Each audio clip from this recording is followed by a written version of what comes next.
Hi, everybody. My name is Taylor, and today I'm here to talk to you about my research proposal. This research proposal is the effect of exercise on neuroplasticity and motor function in early stage Parkinson's disease.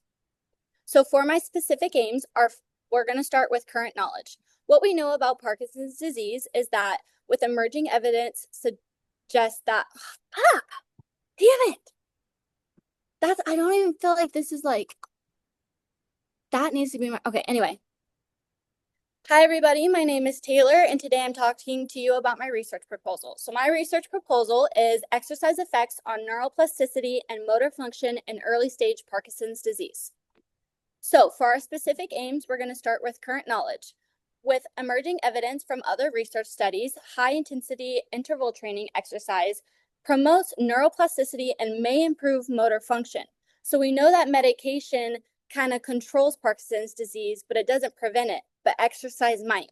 So our long-term goal is that we want to identify evidence-based exercise prescriptions, high intensity or moderate intensity, the levels and optimal levels of it to enhance brain plasticity and functional outcomes.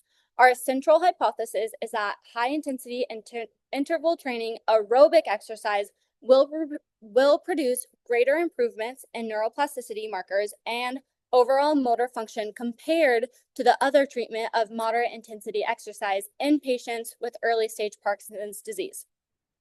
Our objective is to evaluate and compare the effects of both exercise types on neuroplasticity and motor performance, thereby advancing all our treatment strategies on Parkinson's disease. So some background and significance is Parkinson's disease is a very big disease and it affects over 10 million people worldwide. And what this is it's a progressive motor decline within the body, creating loads of different motor disabilities in patients. So medications do relieve some symptoms, but they do not slow the disease progression, and there is currently no cure. Some of our current knowledge is that exercise is emerging and is promising therapy and tool to use to enhance neuroplasticity and motor function in Parkinson's disease patients. And studies have shown that aerobic and resistance training both improve mobility, mood, quality of life, and day-to-day functions of those diagnosed with Parkinson's.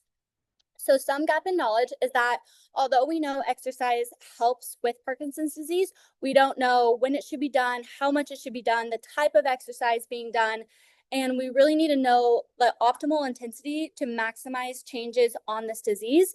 And most studies lack a direct comparison between types of exercise, whether it's lifting, cardio, stretching, yoga. We don't know the direct comparison between either and the effects it has on Parkinson's. So we really do need future research because it'll help identify the most effective exercise and the most effective intensity, amount, everything about it. And this could lead to targeted interventions and delay disease progression. So it not only could manage the disease, but it could delay it. Further research could promote new findings on neural adaptation and delay disease progression. So what this means is basically with further research deeper into the research, it could lead to better understanding of the disease, how to prevent it, how to delay its onset, how to manage it, and the day-to-day basis for every Parkinson's disease patient. So we could provide clinical evidence-based guidelines for exercise prescriptions for doctors, for physical therapists, for everyone that works with Parkinson's disease patients, and it would help us understand our intensity-dependent neuroplasticity. So overall, this could affect Parkinson's disease patients in a greater good because not only are they delaying their condition or managing their condition, we can help give it to physical therapists, occupational therapists, clinicians, and being able to have a rehabilitation program that is practical and improves long-term approach and quality of life. So what we're going to be doing is we're moving beyond the symptom management to focus on the disease modification through exercise-induced neuroplasticity. We're hoping that changes the traditional view of doctors and those others working with Parkinson's, and that explain to them that exercise not only affects cardiovascular health, but can influence the neural adaptation of Parkinson's. So we're going to be comparing high intensity interval training and moderate intensity exercise using both motor performance and neuroplasticity biomarkers. So we're focusing on the early stage of Parkinson's because this is when our neuroplastic potentials are at the highest, and interventions may have the most better impact on these patients. We're going to be integrating objective physiological and neurofunctional measures instead of relying solely on the behavioral outcomes. And so we're going to be using exercise prescription principles that are common within the sports scientist world.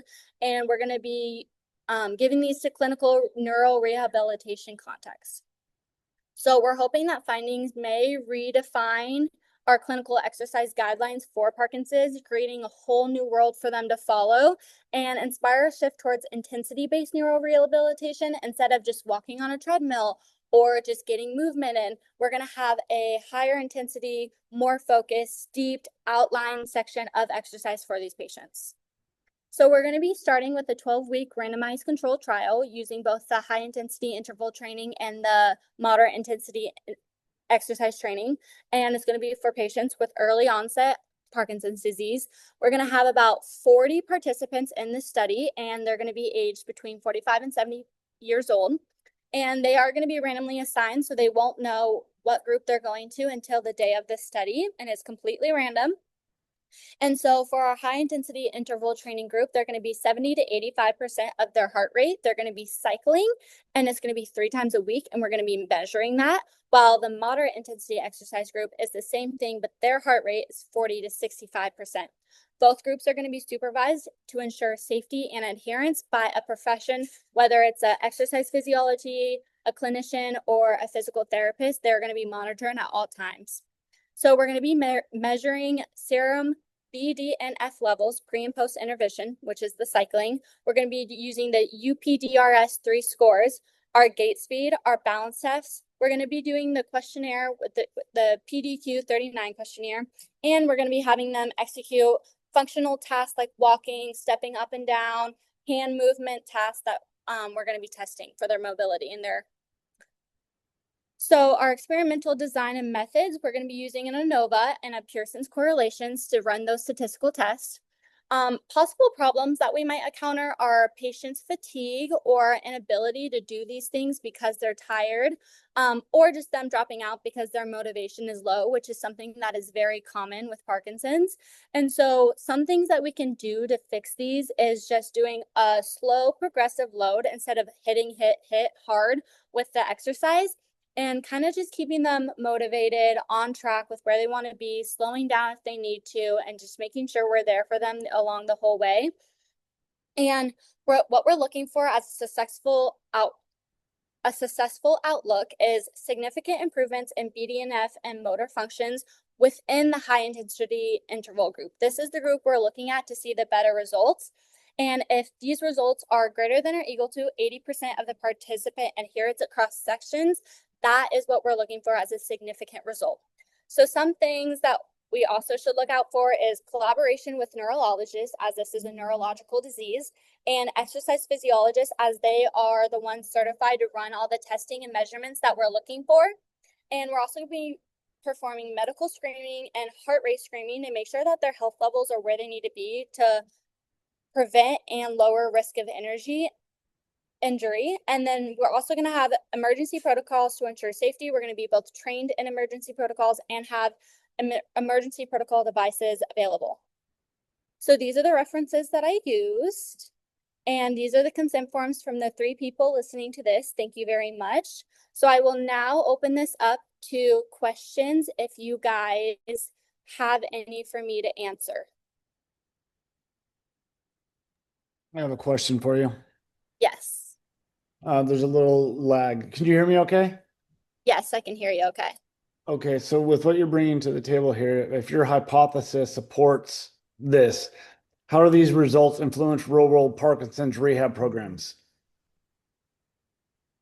Yes. So what the goal is after finding our results from this, which is our hypothesis that high intensity interval training will be better for Parkinson's disease, we're hoping to implement this in real world, getting our study published, getting everything factualized by everyone that needs to be aware of it. And we could update this to the clinical guidelines, emphasizing the targeted measurable training outcomes, similar to how we prescribe exercise for cardiovascular rehab. And so ultimately, we're going to be making this a more precise guideline for everyone in therapy to be able to follow. I'm going to stop sharing my screen real quick. Okay. Hey, everybody. Got a question? Yes. All right. How will you ensure your patient's safety during the high pertense training, given that people with Parkinson's may have trouble with balancing or cardiovascular risk? Yes. So that is a very common thing that a lot of people have questioned me about. So we really want to ensure participant safety during high intensity interval training specifically, given that they have a balance or cardiovascular risk. But it's our top priority, and all participants will be going under medical screening and physician clearance before enrollment to the study. So they're going to be at their top level of health for them to do it. And the exercise sessions will take place in a supervised lab where trained exercise physiologists are going to be accessible to medical support if needed. And heart rate is going to be continuously monitored. So we'll have them on a stationary cycle to minimize fall risk. They won't be walking up or down or on a treadmill. They will be seated. And then intensity will also be very gradually increased during the first 2 weeks. So it's going to be a slow and safe adaptation for that.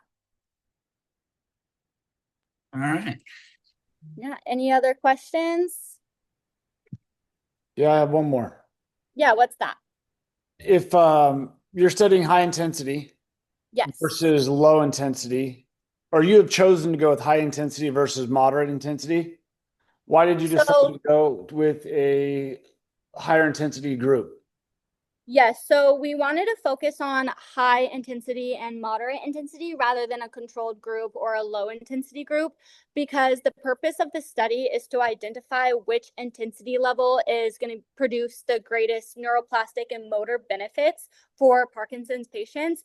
And so instead of just using the low intensity or no exercise, with a lot of previous research studies have done, we're kind of comparing the high and the moderate so that we can isolate how these intensities affect the motor functions and the neuroplasticity of Parkinson's. And with these two, instead of a lower intensity group, the study will have a stronger clinical relevance because most individuals with Parkinson's have already been encouraged to exercise. And so this is kind of just narrowing down and increasing the research that we already have and finding if high intensity is really the better answer for motor functions, quality of life, mobility, everything that Parkinson's patients are dealing with.